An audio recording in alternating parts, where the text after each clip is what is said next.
Yeah, I'm still Okay. recovering. As long as you're recovering from the flu. Oh yeah, I did have, yeah, and I that didn't help. I got bronchitis the last couple of weeks. Hello, DACA. How are you? So I have the recording going. I'm pretty proud of myself that I remembered without having to get reminded. And if nobody's going to volunteer to be my assistant, I'm going to have to pick somebody.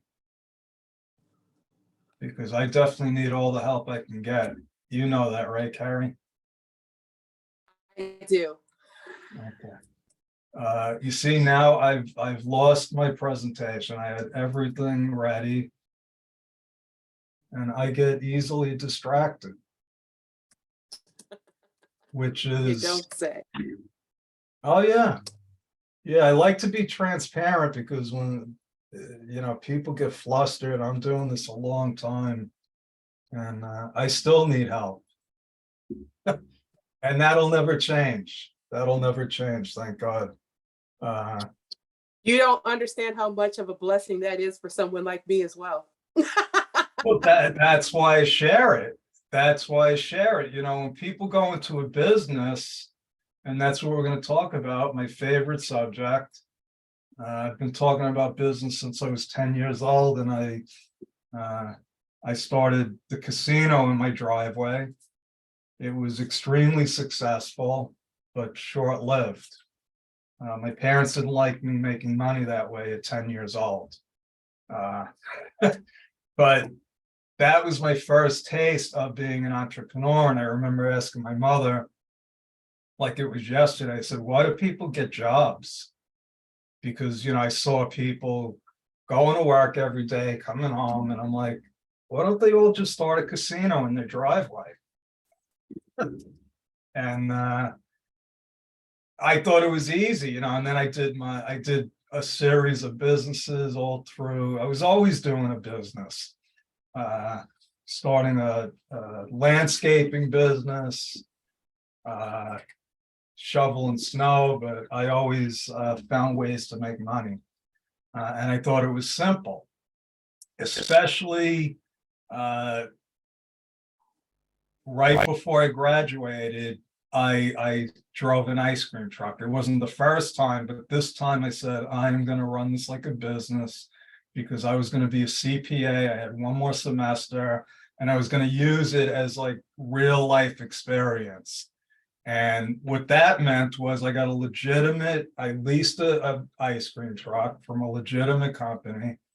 I signed all kinds of documents. I didn't even know what I was signing then, but I felt like, this was my first start. And I did things that most ice cream people don't do.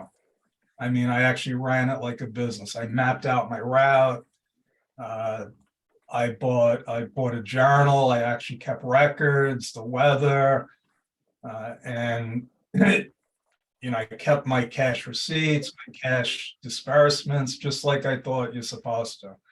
And I'll never forget, it was August of 1984. Yes, August or maybe 83. It was a long time ago. But I turned down this tree line street. It was beautiful out, and I was on my way to sell ice cream at the beach, where tons of kids would come up holding money, and I was like the hero. I was the ice cream man, and I made plenty of money, and it was simple. I said, "This is going to be a breeze, running a business. I can't wait to get out of school, and become, like Richard Branson, just starting running businesses." And then 6 months into my accounting career, I got a letter. It was a letter that everybody that's in business now well, not, yeah, everybody that's in business gets bombarded with mail, letters. Most of them you can't even understand, because that's what happened to me.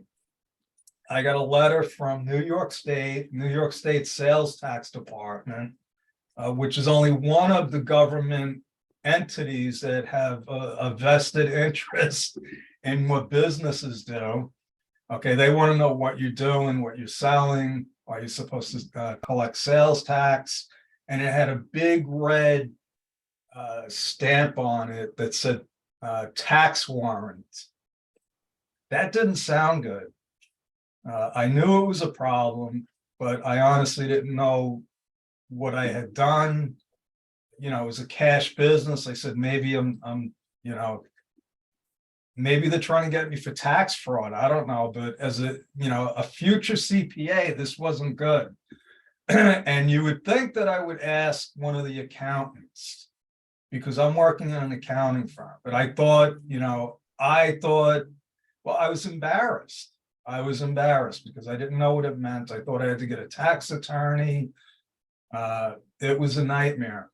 And then finally, I drummed up the courage to ask somebody. I said, listen, I got this notice. I don't know what I'm supposed to do. And he suggested I call the number on the notice. He's like, why don't you just call them and ask them what they're looking for? And it turned out some of the documents that I signed was to be a registered sales tax vendor. And what that meant was, you know, I was authorized to collect sales tax. But the thing is, candy and ice cream weren't subject to sales tax. So it was just like a formality. The company I leased a truck from wanted me to be legal. And I didn't know that because I registered, that they were looking for some kind of feedback from me. Feedback in the form of a tax return, of a sales tax return. And all they wanted to know was that if I had any taxable sales, and if not, I could turn in my authorization certificate. So it turned out to be nothing. All I had to do was I spent 5 minutes filling out a return that said 0 sales, 0 taxable sales. Here's my vendor registration. Please take me off your mailing list. So what I thought was a real career killer, literally, turned out to be nothing. And what I found out, you know, was that it wasn't so simple. It wasn't so easy. Okay. And that was just the start of seeing, you know, people coming into the office, clients, business owners, and they didn't look too happy. They weren't happy. Because when they came into the office, it was like, it was like almost going to the dentist for root canal. That's the impression that I got. And it turned out that most of the people that were coming in had tax problems. They had gotten notices. Things weren't like they are today, where you can upload your notice or take a picture of it. And what we did really was I learned how to answer the tax notices, find out what the problem was. And I spent most of my career trying to help small business owners, you know, not get caught up in that web, not get caught up in that, because when you're stressed out, it's hard to run a business. And what I learned was that all of these taxes and government notices, they were all really a distraction for the business owner. And that leads to what I want to talk about today, really, is how to make your small business more profitable. Okay, and you'll see before we get through the presentation how that all ties into this. So we have, hello Brad, how are you? I think this is the first time you've attended one of our webinars. Yes, it is. Okay, thank you. And where'd you find us? I'm not real sure, to be honest with you. I don't know. So It was I'm not probably on Facebook or LinkedIn. okay. Yeah, I'm not surprised because I wind up in places and I'm like, I don't remember what link I clicked, but thank you for showing up. Uh, uh, Dak, Dak. I don't know if that's your real, if that's your whole name, if I'm saying it right. Yeah, that's right. Okay, Dak, and we have Angel, I think, or we just lost Angel. Lulu is an intern, right? You're one of our interns. I lose track of who, yeah, because we're growing. So we got, what do we have now, Jasmine? I think we have 7 full-time accounting specialists. I think we have 4 or 5 interns. And so we must be doing something right. And Angie, hello, Angie. I like to, so this is good because it's a small group. And we have my relationship coach, Susan Shepard here. Thanks for joining us, Susan. So let's talk about how to make your small business more profitable. So one thing we know is that if you're distracted and you're getting notices and you don't understand the financial end of your business, it's going to be harder. It's going to be a lot harder to become profitable. Or what I like to look at is as profitable as you could be or should be. Okay, and so this is for you. We like to cover who this is for, just in case you wound up in the wrong place by accident. This is for anybody in the small business world. If you own a small business, if you want to start a small business, or if you're working with small businesses like everybody on the Bedrock team here. Okay, this is for you. What you're going to leave with is a very clear picture of where you are now and how you're going to get to where you want to be. Okay. And there's no coincidence that Susan Shepard is an expert at getting what you want. Right, Susan? You want to say hi? I want to leave you. Hi. Hello. Sorry. That's okay. Hey, Susan. I want you to leave with an action plan. Okay, then information is useless unless you can put it to work. And also the confidence to keep going. Like, I don't know if Carrie's still here, but I shared before I was recording that like every business owner, I need assistance. I need help. Business is not it's a team sport. It's a team sport, right, Susan? Exactly. Yes. So who am I and why am I qualified to even talk with you? So first and foremost, I like to remind people that I am an entrepreneur. I was talking about this when we first started. I started a casino in my driveway when I was 10. And then my father tricked me into becoming a CPA because CPAs work with businesses, and that's all I wanted to do. I didn't know that I was going to be working as an accountant. I didn't put 2 and 2 together, but I was only 17. And, so I resented my father for a long time because I was doing payroll taxes and sales taxes and a lot of stuff that really bored me to death, to be honest with you. Eventually I would get into more interesting things like working with directly with thousands of small businesses and individuals, resolving major tax problems. And that's what I've done. Now it's actually over 40 years. Hello. I've been CPA for 35 years. Yeah, I tuned it in. I'm hiding though. I haven't even. You're not hiding. We can hear you, Susan. And that's why I needed an assistant here, if you can mute yourself. So this is what I found, and we're gonna end on time, including any questions that people might have. But I want to give you a basic understanding of how to put your business in the position to be profitable. Because what I found is, and most small business owners, especially when they start, they, just like me, they might have the wrong ideas about what it's like to be in business. And the first thing that happens is you're automatically out of time. Once you decide to go into business full time, there's not enough time to do everything that you have to do. So a lot of running a business has to do with time management. Okay.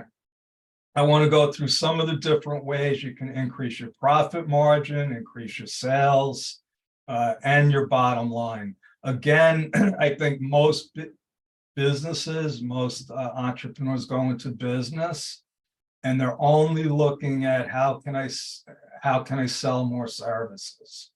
Yeah, that's important, but that's not the whole picture. And last but not least, simple ways to just free up your cash flow, because in the end, if you don't have positive cash flow, you're not going to be in business for too long. So time management, cash flow management are extremely, extremely important when you're running a business. How your business is structured.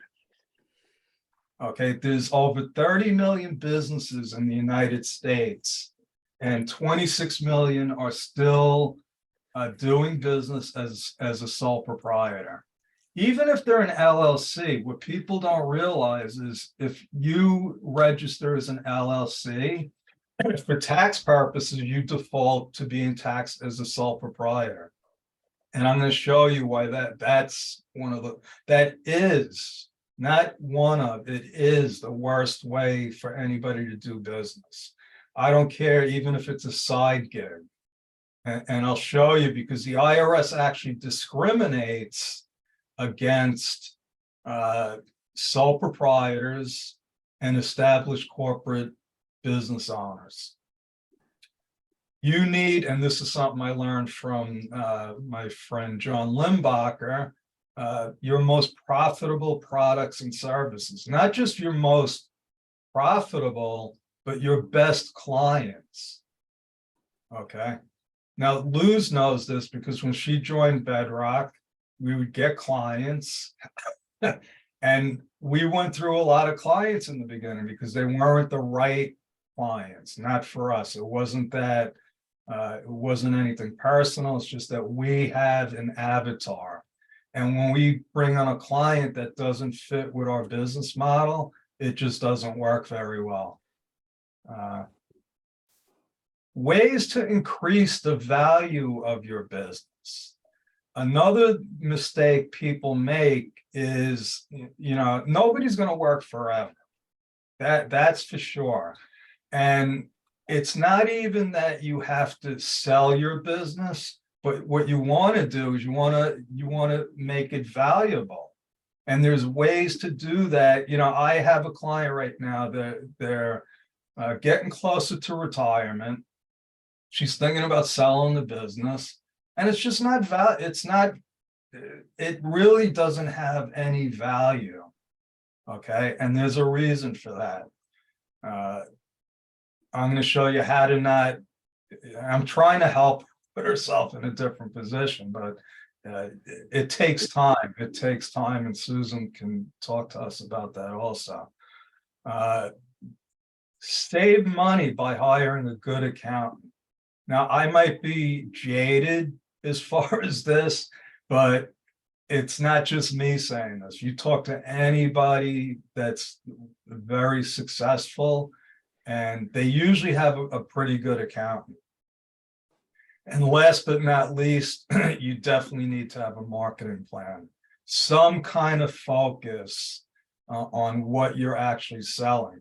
Too many people, too many of my clients, when I ask them what business they're in or what they're selling, they really don't even know.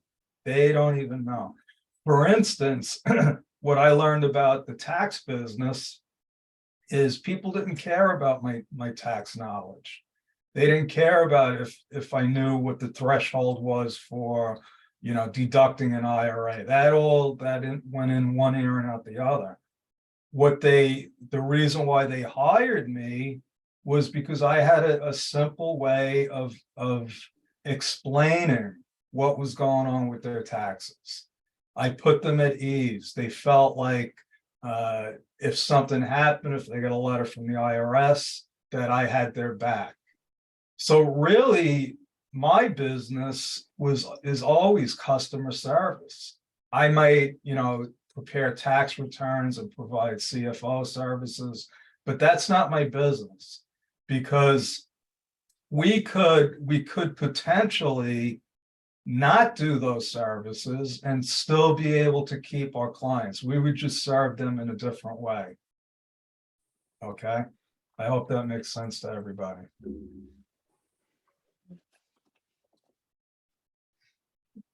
First thing, like I said, business structures. There's over 30 million businesses in the United States, and you can do the math. 26 million are still on their own. One man, one woman operations, literally, because, most of them, the vast majority don't even have an employee. If they have an employee and they're still a sole proprietor, they're making a big mistake. Especially if they have assets. Why? Because sole proprietors are not protected legally. Everything a sole proprietor does is tied to their personal assets. So there's no legal protection. Okay. Something happens to an employee, if there's any kind of discrimination lawsuit, a workers' comp claim, they can go after your personal assets. Okay, so that's the default structure. The minute you decide that you want to do something for profit, you're a sole proprietor. And what does that mean? That means the IRS has a vested interest in what you're doing. There's laws, there's rules, there's regulations. Okay. Now, a lot of people, they don't realize the ramifications of going into the business. They just want they want to make money. They want to do a side gig. They want to open up an Etsy store. Even, believe it or not, and this is still being argued in the courts, an Uber driver, they're considered a sole proprietor for tax purposes. What does that mean? That means you have no tax benefits. Not only are you exposed legally, you have very, very few tax strategies that you can employ. You can do a pension plan, you can do an IRA, but whatever your net profit is on your business, you're paying 15% in self-employment tax.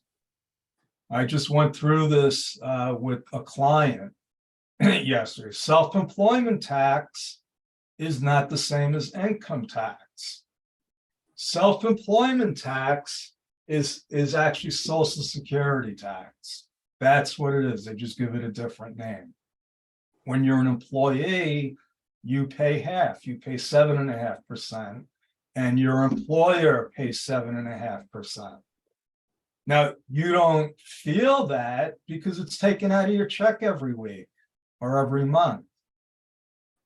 An employee usually is just looking at their take-home pay. What am I netting? You're making 1,000, you take 75 right off the top.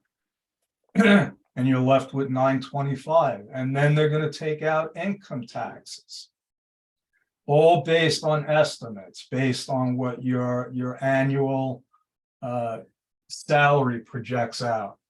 And those tables are never right either, which is a whole nother story. So what happens is when a person goes into business and now they got to file a return, most of the time they don't know about the self-employment tax. They get hit with a shock. Okay, they might try to do if they try to do the returns themselves, that's a problem. But millions, tens of millions of sole proprietors prepare their own returns. They don't go to an accountant. Okay, and they make a lot of mistakes. Sometimes they won't even put in that they're subject to self-employment tax because they don't know. How are they going to know if they're using a program like TurboTax?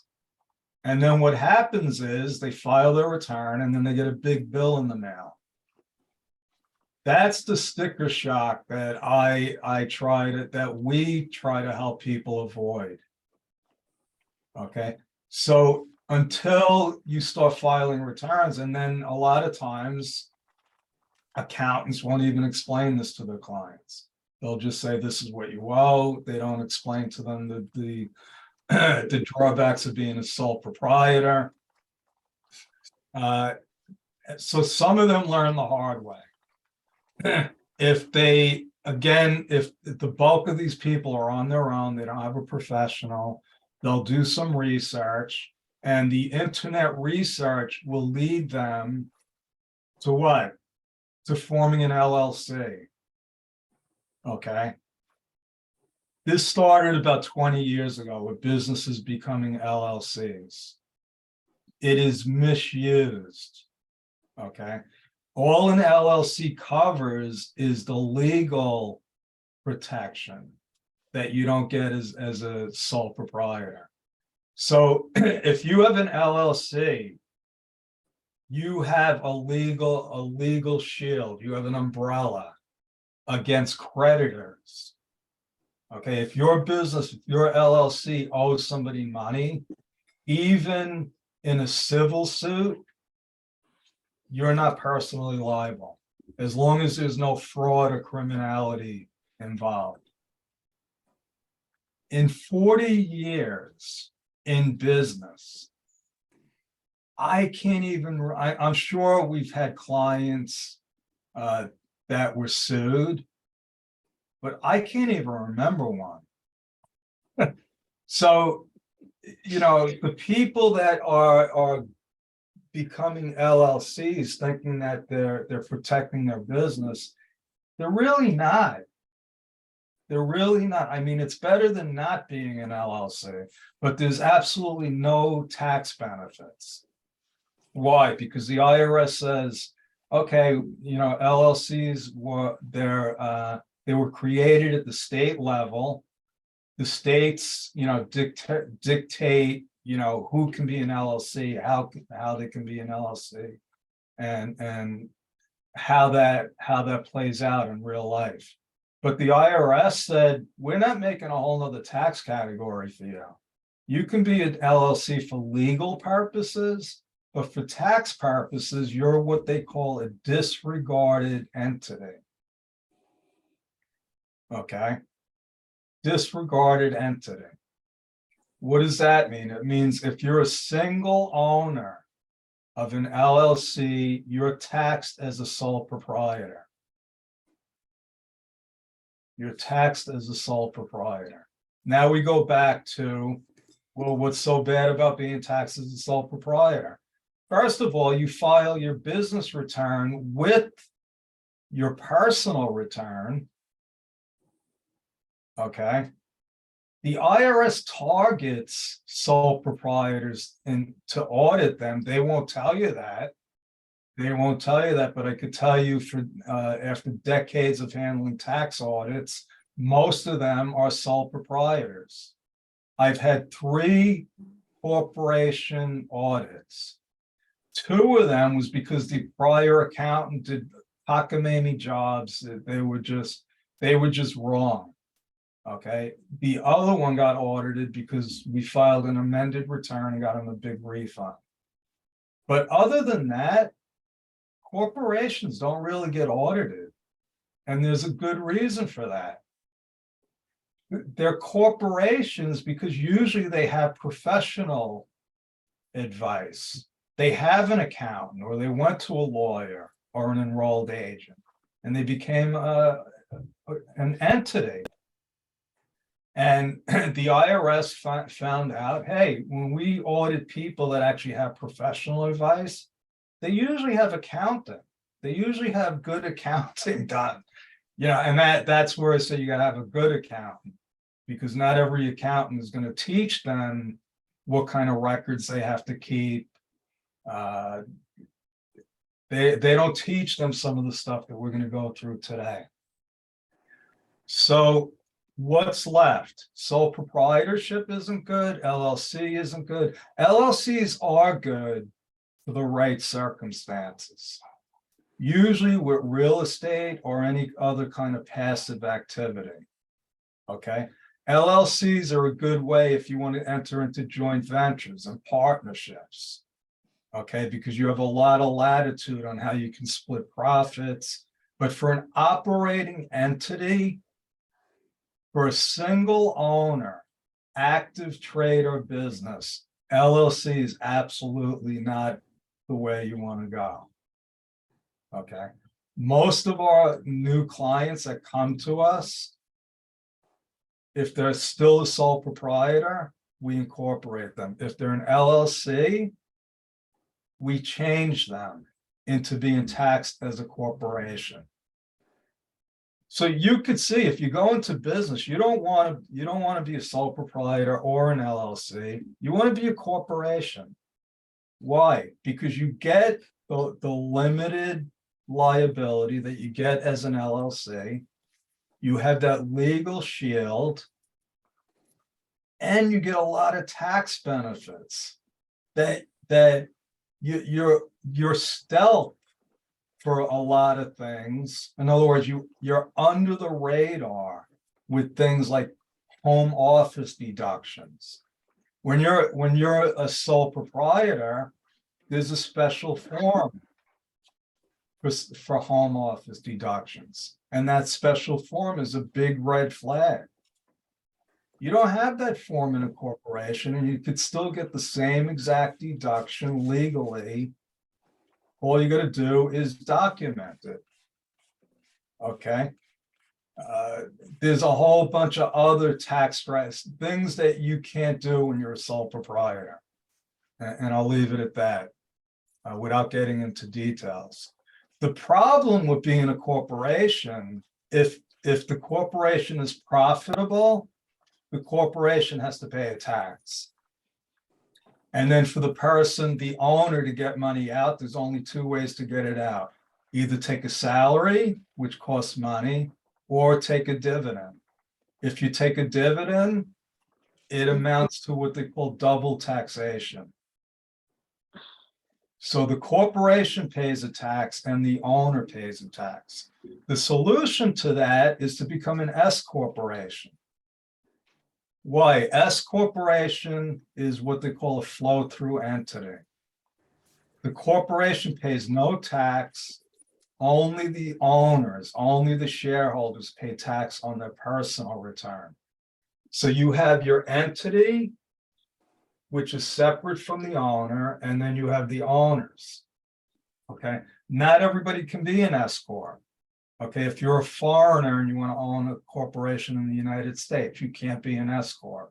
You can't have more than 100 shareholders, which is a lot of shareholders.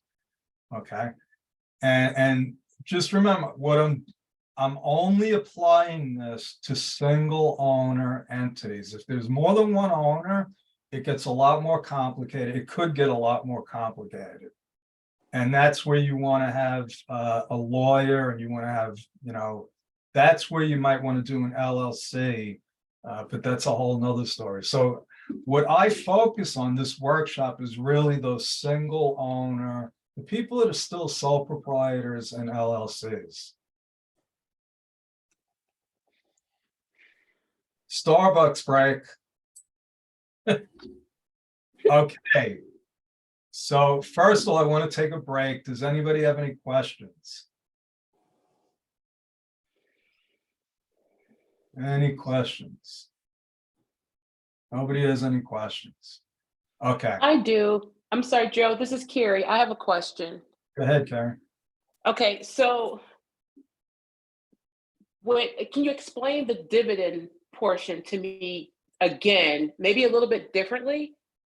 Yeah, sure. Because I understand it, but I need another example to fully I'll understand it. give you a simple one. If you Okay. own shares in Google or Tesla or Amazon, okay, those are public companies. They pay dividends. Mhm. So they're all paying taxes, even though they're not paying a lot of taxes, and that's common knowledge. You know, these big corporations, they know how to use entities, they have big law firms, but so they have to pay taxes on their profits. Whatever's left over is free for them to use to pay their investors as dividends. Mhm. So now, when an investor gets a dividend, they get a 1099, and then you got to report it on your tax return. So the corporation is paying tax, and the people that own the company are paying taxes on the dividends. Does that make sense? It does.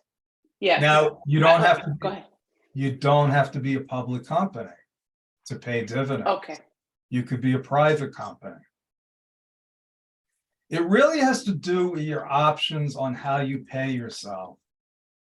Okay, that's what we're talking about. What being a corporation or an S corp gives the owner tax planning strategies. So what we do is, and I don't want to get into all the tax details. That's not what this is about. But it really comes down to, when you're a corporation, you have different options on taking money out, how you pay yourself, and they're just not there when you're not a corporation. It's not there for any unincorporated business owner. And that's what, before 1958, S corps only started in 1958. Before that, there were and there still is, there's really two classes. There's the rich corporate investors, people that have money because it was complicated to be a corporation, it cost money. And then there's the double taxation, or you're a sole proprietor, which meant most of the sole proprietors weren't rich and the corporate shareholders were rich. It's a concentration of wealth. And that's a problem. So they came up with this S corp to try to level the playing field. Okay, it hasn't worked. Okay. It hasn't worked because the government forgot to tell everybody about it. The government literally, they never did any kind of, I remember when I was young, they used to have, the milk campaign. Everything was milk makes you, if you want to be a champion, you're going to drink milk. That was all to support the milk farmers. Now we found out that milk isn't really that good for you. Okay. They never had any kind of campaign telling people that what S corps do. What they do is they tell you that sole proprietorships are easier to run. Well, that's true, but they're more expensive if you're going to have a business where you're making money. So this is what I want to do. Okay, so thank you for the question, Carrie.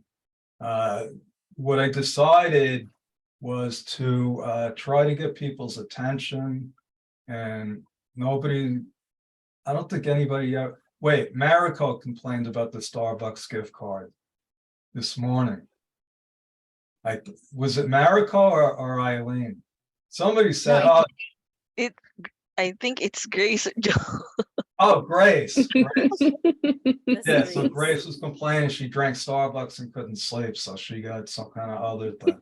But so anybody that gets this question right and you put it in the chat. Let me find the chat. So if you get this right, but you only have 30 seconds. I got to put a time limit on it. I'm going to ask you a question, and anybody that gets this right will get a $5 Starbucks gift card, which means in the United States, you could probably buy half a cup of coffee. Yes. What? I'm sorry, I What? didn't hold it in. How does the IRS view an LLC? What do they call it? Disregarded company. Oh my God, Luz, you don't get it. Luz, you broke the rules. I'm sorry, sorry. Kathy is the one is correct. Anyone else? Disregarded. Guarded entity. Wrong, Susan. Wrong, Angie.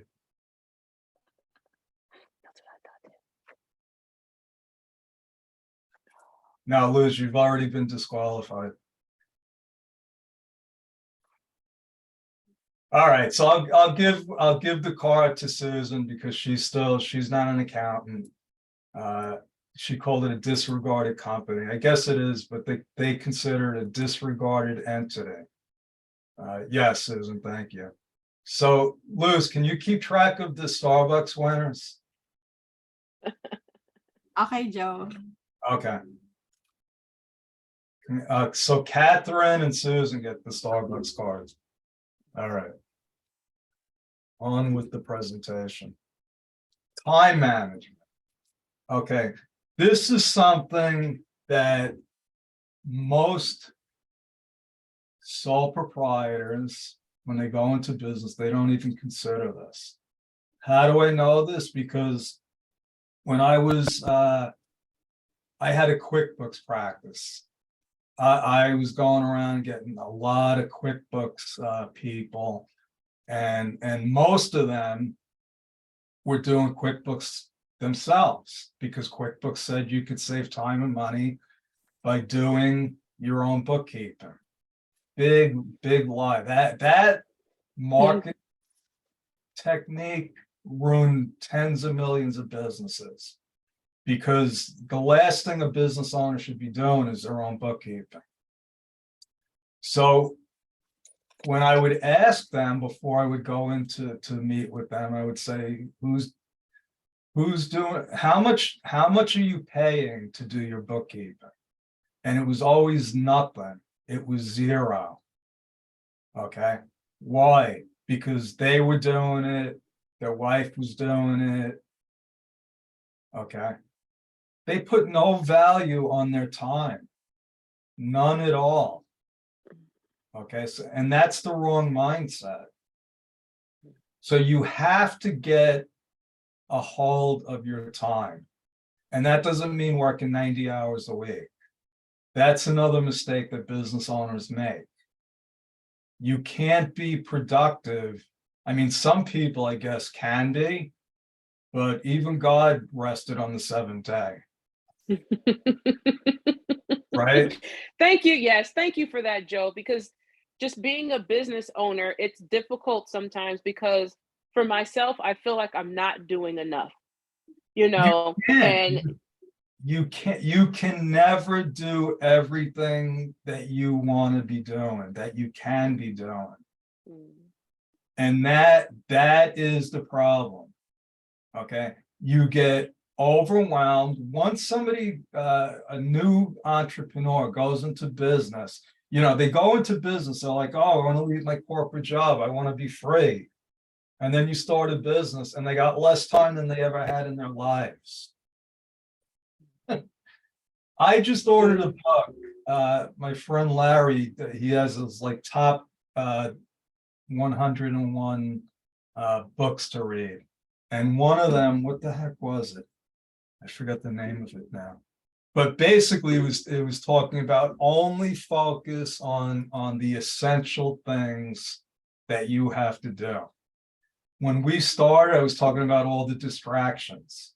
Everything's a distraction when you have a business. You got to do, especially when you're on your own. And it wasn't that long ago that I was on my own. I didn't have team members to delegate stuff to. Okay. So I was lucky. I was able to break through that barrier, and it wasn't easy.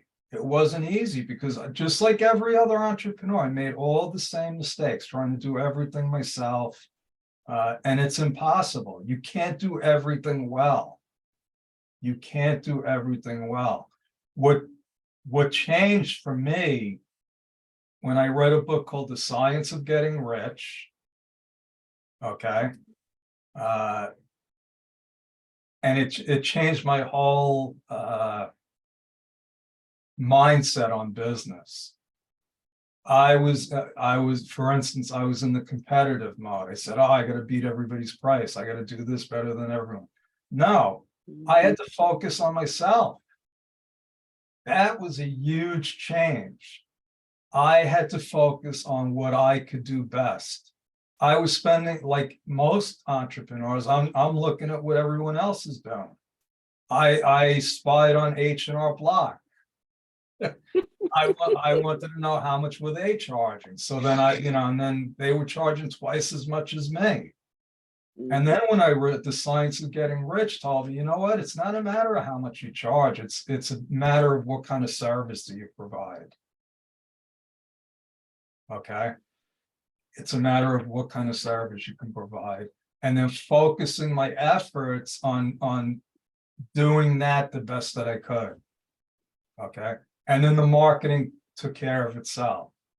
That's what my friend John Limbacher taught me. He said, like, when you do marketing, sales are superfluous. So I was spending most of my time, I thought marketing was, oh, I got to go and get new clients. No, what I found out was marketing was really more about taking care of my existing clients. That made it a lot easier. That freed up a lot of my time, because the truth is, most of our new business comes from existing business. It comes from referrals. So just that little change in my mindset. Did I lose my, oh, there it is. So time management is crucial. Okay, so I spent way too much time on that. So I want to get through this. What does it mean to hire a good accountant? Larry Broughton, my coach, started a hotel empire.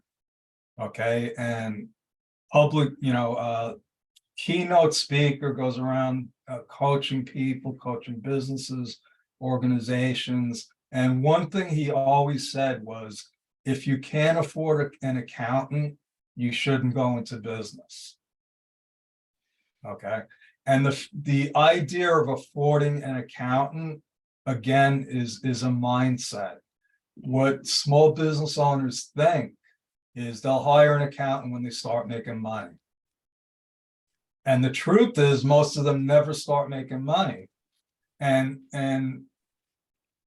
the fact is that they probably don't start making money because they don't have good direction. They don't have anybody teaching them. Okay. So what did Henry Ford say? If whether you think you can or you think you can't, you're right. If you think you can't afford it, you're right. If you do what successful entrepreneurs do, and they say, listen, I can't afford not to do it. So you have to get somebody that's going to provide clear guidance, that is going to be able to explain things to you like structure and cash flow, and spend the time to teach you. That's what I learned when I first started in accounting 40 years ago. That's what we did. We went and met with our clients. We put their books together, and then we sat down and we explained to them what was going on with their numbers. Accountants don't do that anymore. The ones that do are few and far between. In the United States, anyway, there's a big problem with poor accounting. It's not easy to find somebody to do this. Create a simple accounting system. Again, now this goes back to time management as well. The people that I see people wasting so much time and effort doing stuff with their books, keeping records that they don't have to be doing. What we do in Bedrock is we create accounting systems. No accounting system is going to be the same. The simplest one is when you get a single owner, let's say a coach, somebody like Susan, okay, that's running a small coaching business. We get her bank statements. We get her bank statements, we enter them into our bookkeeping system. We go back and forth with her so she could explain some of the things that we don't know, but that's an accounting system. Okay. Most accountants just get their clients' info and they never go through what the client's system actually is. The fact is, when QuickBooks started, accountants got into bad habits. They got into bad habits. They would accept whatever garbage the client produced for them.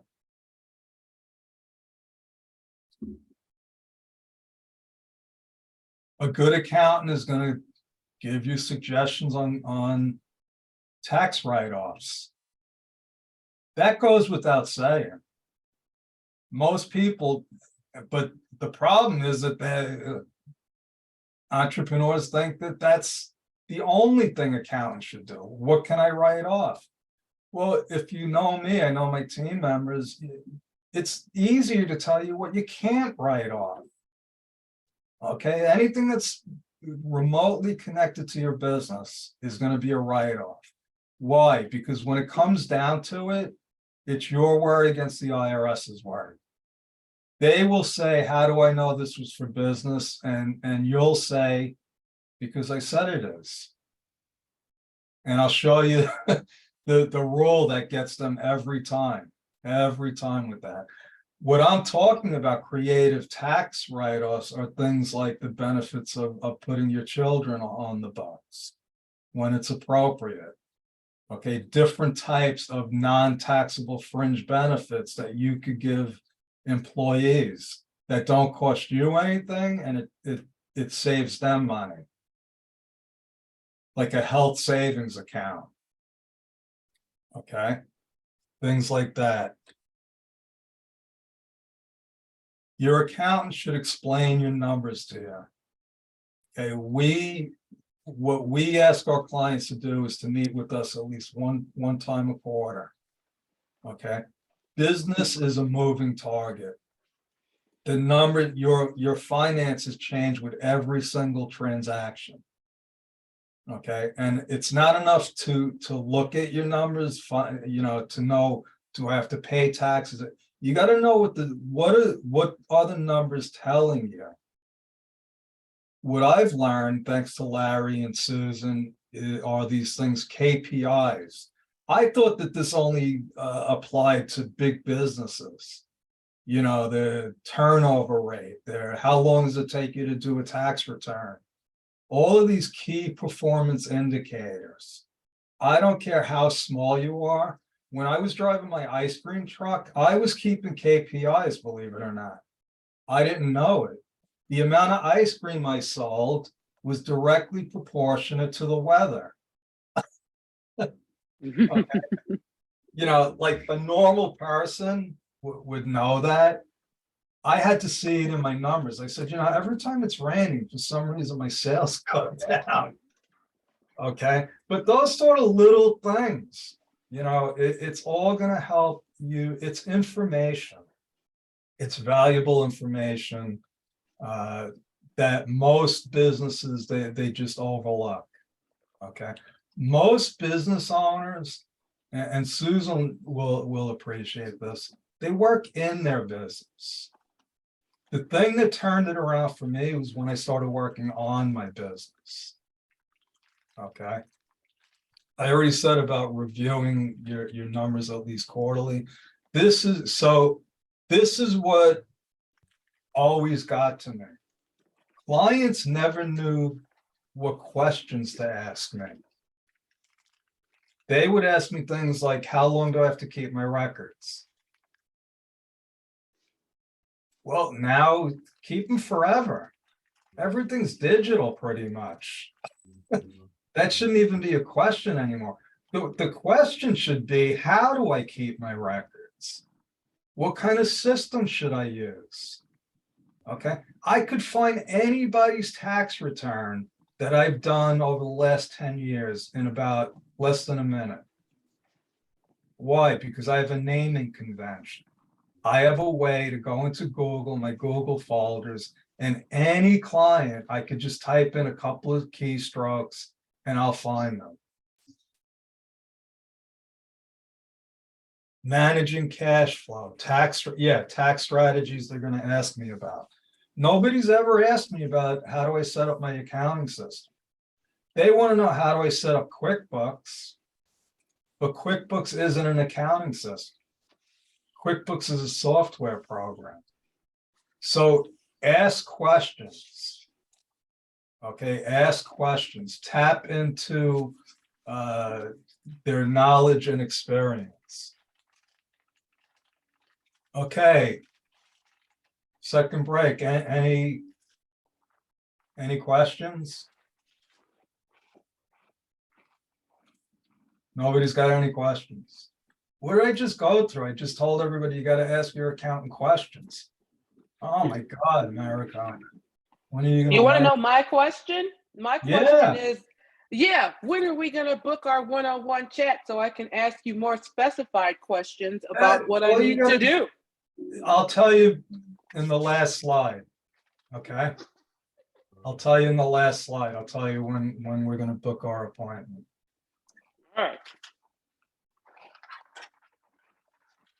Okay, so he's ready for the next Starbucks question.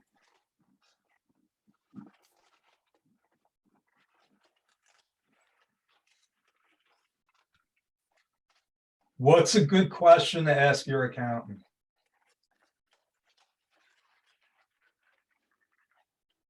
Thirty seconds.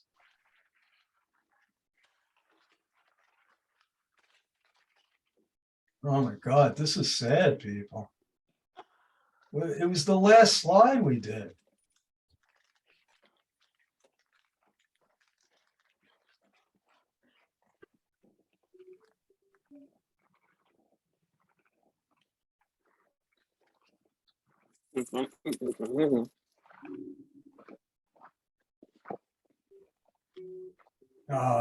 I shouldn't even give you tax strategies. Everybody knows that's what you're gonna give me something better.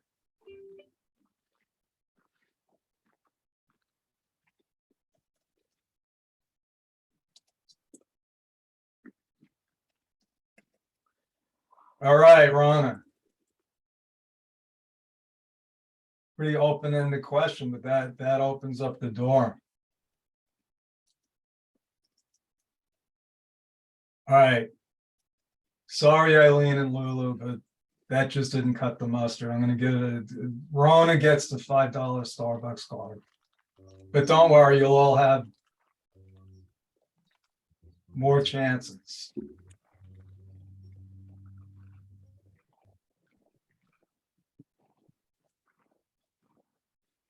How about manage cash flow? Accounting process. Yeah, how is my financial status? All right. So we gave away 3 Starbucks. So this is my secret weapon when it comes to the IRS. And I have done this. I got to tell you, I saved a woman. The IRS said that she owed them $250,000. And I had another client, same year, the IRS said that they owed them $17,000. I got rid of both of them with the one-page well, the first one wasn't that easy. But basically I threw section 162 in their face. The auditors both claimed that our client and we didn't do their return. They were both done by another accountant. And both of them triggered the audit. Okay, so there are audit triggers. Both auditors said that they didn't prove that these were business expenses. And I wrote a very simple letter saying, according to section 162, they meet the requirements of business deductions. They documented everything. They kept an accounting system. If you don't like it, we'll see you in court. And the one for $250,000, they actually sent her an apology letter. They lied. They said that the letter went out by mistake. It didn't go out by mistake. The auditor had, that's a whole nother story. I should write a book about that case, but that's section 162 explains exactly what is deductible and how you have to prove it. Okay. It's not that difficult. It's not that difficult. In the end, all you need is a good accounting system. If you have a good accounting system, you're protected.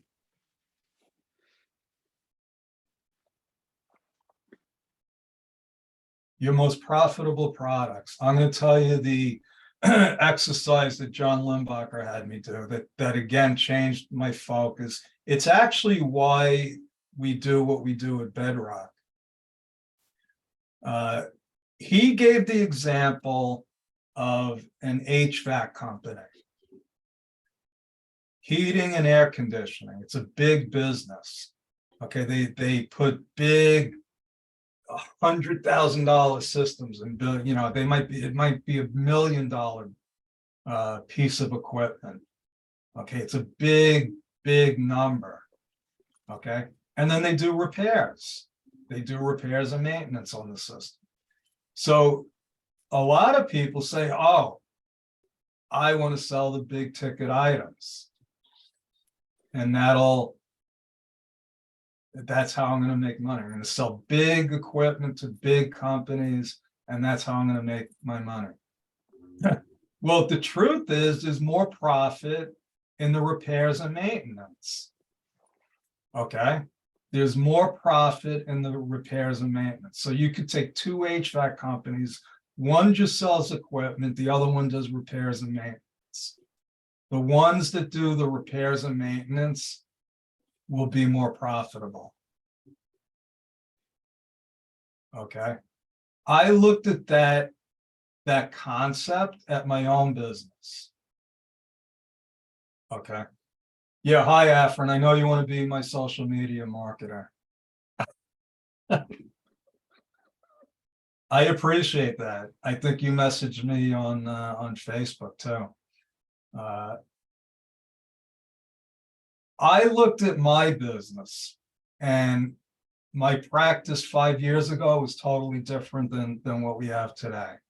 Why? Because I had 15 or 20 big clients and not a lot of little clients. I did have one client, my friend Linda, who had been with me for 2 decades. And I looked at and it wasn't like we billed her a lot. We billed her a very fair amount. Why? Because she was very low maintenance. Her account was simple. She listened to directions. Okay, when she got a letter, she sent it to me. When she had a question, she asked me before she did something. It kills me. A lot of clients call me and say, oh, I just did this. Like I had one client say, oh, is it a problem if I pay $15,000 cash for a car? And I said, yeah, they're going to make you fill out an IRS form. And then the IRS going to say, where'd you get the $15,000 cash? And the way he got the $15,000 cash was he was working off the books. So he asked me and I said, yeah, it's a problem. And he said, oh my God, I already did it. That's normal. So, you know, Linda always called me before she did something.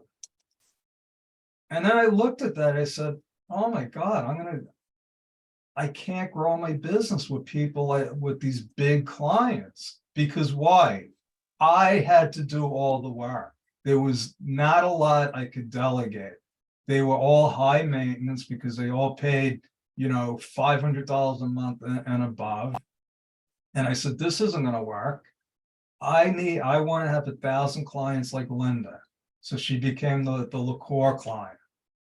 And now we got a whole bunch of liqueur clients, and my business is 10 times more profitable than it was. If I put, when I put my value in on it,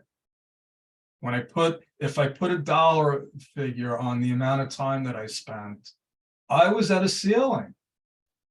I couldn't grow anymore.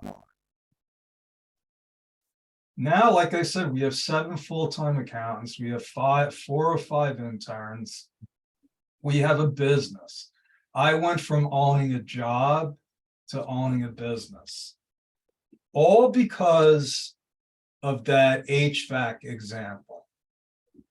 Okay. That was it. That was it. How to attract new clients. It's simple.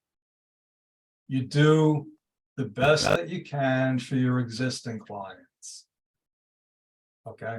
You go above and beyond. You offer whatever your business is, you offer them unbelievable service.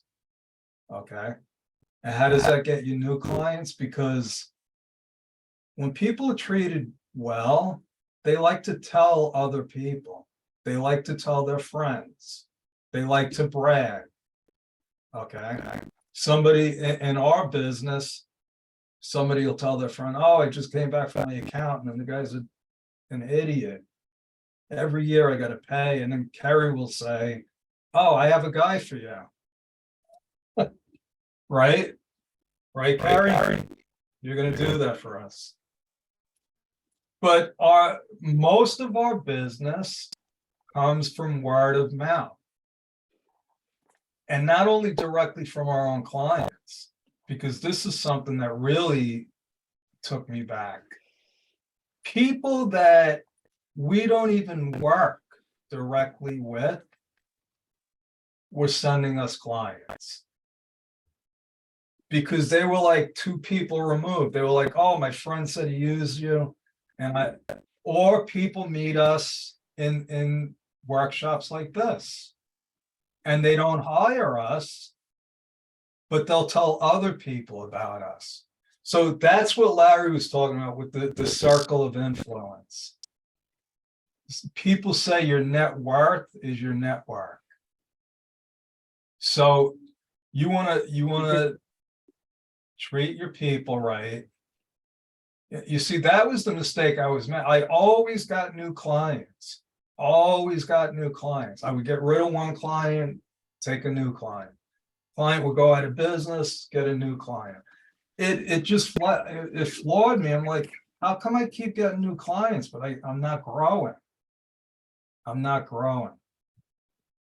Okay, so it was a combination of things. It was a combination of things. We let people know that we're looking for new clients. Sometimes if you're good, people think that you don't have time for new clients. I've had people call me and say, can you do me a favor? And I have this friend that needs an accountant. Can you do me a favor? So they think a lot of times the perception is that they're infringing on your time because you're good. So you gotta ask for referrals. You gotta let people know, listen, if you're happy with what I've done for you, if you know anybody that can use the same type of service, let them know. I'm looking for new clients.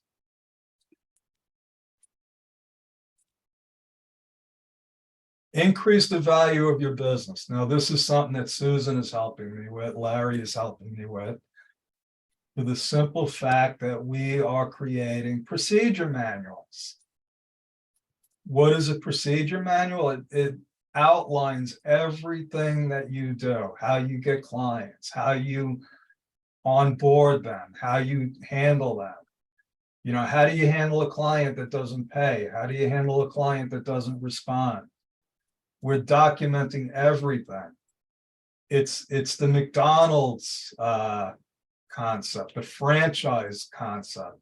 You want to take your business and make it so it can run without you, that somebody else can come in and they have all the pieces in place. That client that's getting to retirement age, she's thinking about selling, she doesn't have anything. She doesn't have anything documented. Nobody would even know where to start. They fix used medical equipment and then they sell them to other people. You know, hospitals that, you know, the equipment is still working, they're still usable. They wanted the newest, greatest thing or whatever.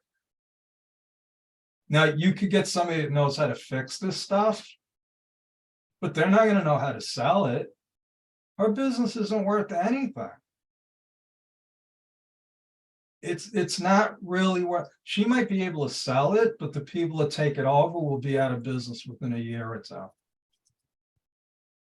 So if you want to increase the value of your business, and not only that, by going through the processes, we eliminate inefficiencies.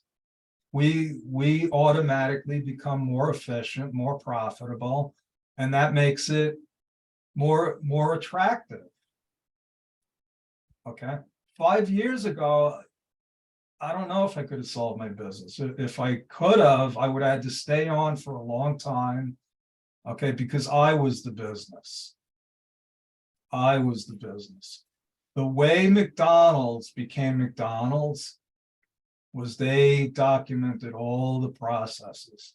They created videos on how to flip a hamburger, believe it or not. They left nothing up to, you know, nothing up to interpretation. Mhm. Okay, so that's pretty simple. And you don't have to do it just to increase the value of your business. Like I said, it will make your business better just by looking at your processes and saying, can I do this any better? So this is just some of the things that we've put into place that turn my high-paying accounting job into a business. Okay. We attract like-minded team members. That's important. Our team members are the most important, and don't take this the wrong way, Susan and Carrie. The way our priorities go is our team members, our students, and then our clients. Why? Because if we treat our team members the right way, they're going to treat our clients the right way. I learned that, I saw that with Southwest Airlines. That was their, most public companies, it's investors, customers, employees. Southwest was employees, customers, investors. Most businesses have it backwards. So, you know, Joe, when I was in the hospital business and running ERs, my priority list was always the patients, the staff, and then the rules. That's why you kept getting fired. I know, but my employees all followed me everywhere I went. I know, that's another example. And, you know, I guess the hospital administrators were more looking at the numbers. Yes, they were. I mean, they should have had better ways to measure your success. Right? Yes, definitely. But yeah, but that's why you're you're cut from a different cloth. Right? Yes, You're absolutely. not a typical ER person. You were an entrepreneur in a nurse's outfit. That's true.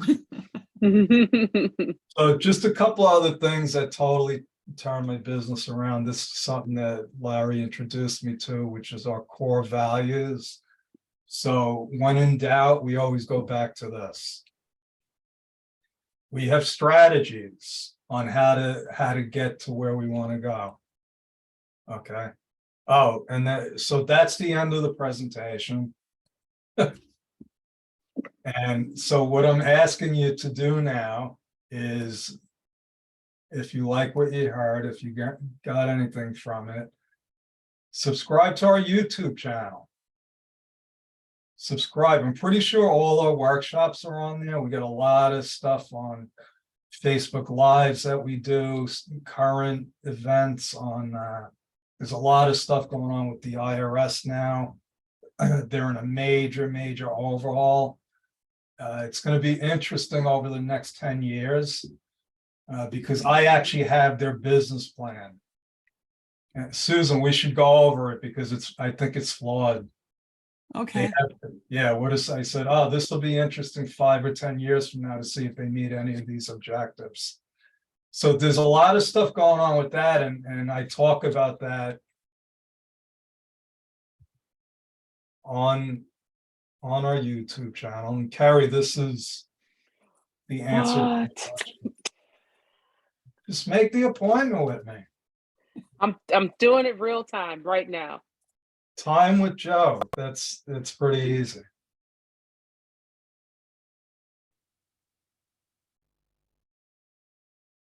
All right. So do we have any questions, comments? I appreciate my team members coming in. You could come in a clock and a half hour late tomorrow. If you even clock in, I don't even know. I know Luz always tells me I'm working now. They clock in our GC, in our group chat. Yes. All right, so if we don't have any questions, let me just see one thing. Yes, okay.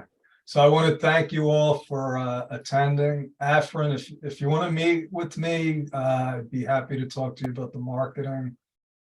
We do have a team, but since you asked twice now, I'd be happy to talk to you. And that's it. All right, thank you, everyone. Thank you. Thank you. Bye. Hey, Luz. Bye, Luz. Thank you. Thank you. Thank you.